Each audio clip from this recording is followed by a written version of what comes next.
Hello everybody out there, just me here again, Monday, I don't know, I think it's May the 19th today. Anyway, it's 5 o'clock in the evening. I just got home from lobster fishing here an hour ago. Long day out fishing. Had a pretty good catch actually. Today I had around 800 pounds. Saturday I had the 800 pounds, so we don't fish Sundays. Anyway, I just thought I'd make a little video and want to give a big thank you to everybody that my last 5 or 6 videos there that I posted, fishing herring and lobster fishing, and a few of them running off the gear. And anyway, I tried to get back to respond to everybody's questions and stuff, you know. But I know that I probably missed a few, but it's a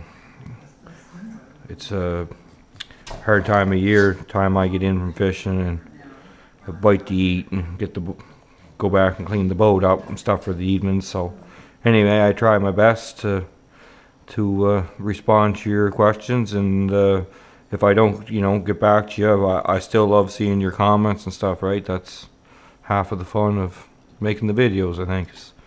Anyway, here what I have is a lobster. This is a female lobster. I can tell just the width of the tail, and she don't have any spines in her tail. So this lobster here is probably pound and a half. So yeah, I've only had 2 lobsters since the season started, 3 weeks ago. I had 2 lobsters the first day. I haven't had any since, so just haven't had the time to, cook them and stuff. They do require a little bit, but I watch videos on the internet and I see these people cooking lobsters for 5 minutes, 6 minutes. That's a bunch of bullshit. What you should do when you buy or you're going to cook lobsters is you only put a couple, 2 inches of water in your pot, and I take a measuring cup, 1 cup, and fill that with table salt. Dump that in your water, let it boil, throw your lobsters in your pot, and then when you see the water come back to a boil, then that's when you start timing. So when the water comes back to a boil with your lobsters in it, you should cook these market lobsters for 20-22 minutes.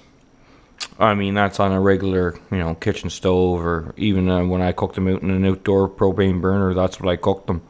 One time I cooked them I didn't cook them long enough, and I was wondering why when I ripped open the tail of the female, it was all black and slimy in there.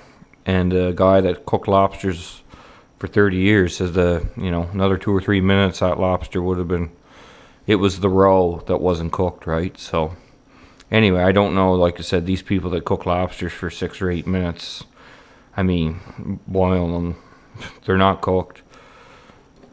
I mean, maybe cooking them in a wok or something, that'd be different, right? But just your normal. Anyway, right here I have some snow crab. I got some snow crab today. Not out of the traps or anything, but bought them. But yeah, these are snow crabs. So there's people fishing them here right now in PEI. They're known as snow crabs. This is just a section of one, right? You don't.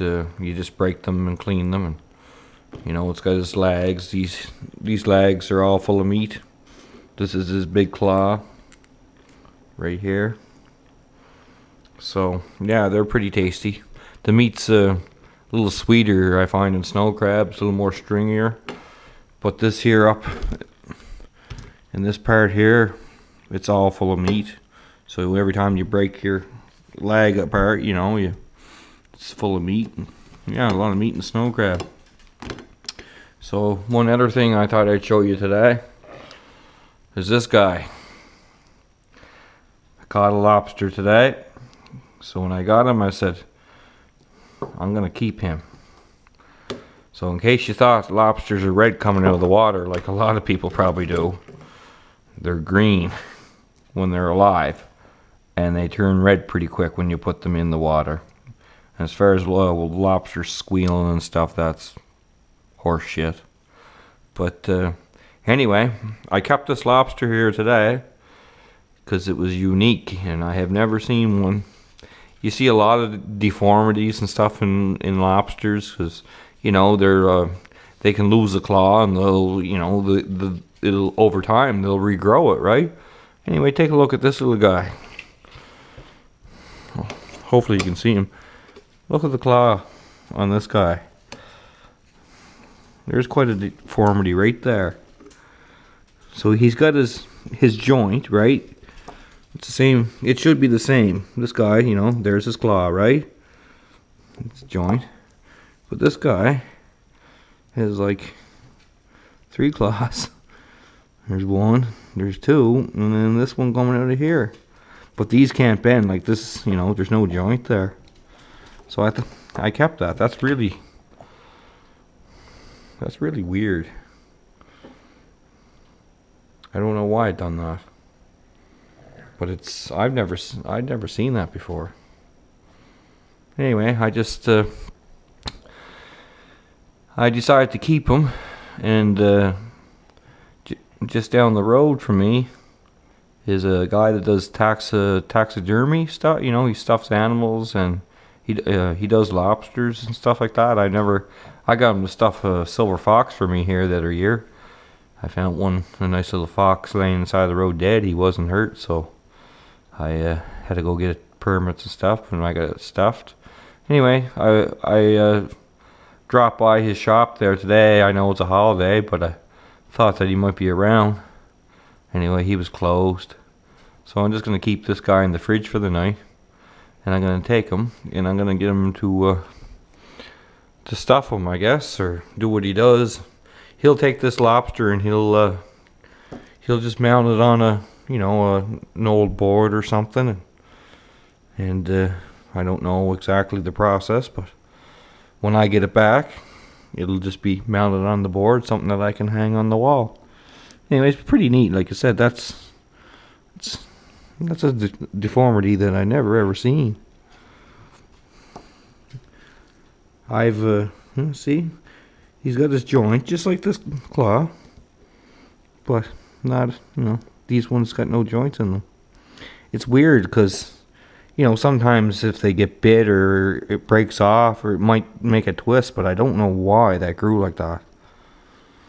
Anyway, I've never seen it before, so as soon as I seen him, I was like, shit, set that guy in the ice chest, and I'm gonna take him and get him mounted. So anyway, 1 to get mounted and 1 to get ate. And I already had a couple pieces of snow crabs before I made this video, so yeah, pretty good. So anyway, I'm not gonna ramble on too long, so just thought I'd show you this and show you that lobster. And like I said, thank you for the comments, and keep them coming. And you know, I'll try to get back to everybody. It's just sometimes long days, and kind of hit the bed early. And there's Willard, poor little fella, got life rough. Hey baby. Alright, we're gonna end up off with that, and cheers everybody. And yeah, I should give a couple of shout outs to the Nova Scotia Trapper and Hunter, fellow fisherman, and Mike Stone, Wallace Vivian, just a couple guys that can, you know, come to my head right now that are all fishing crabs or fishing lobsters. So yeah, stay safe boys, cheers.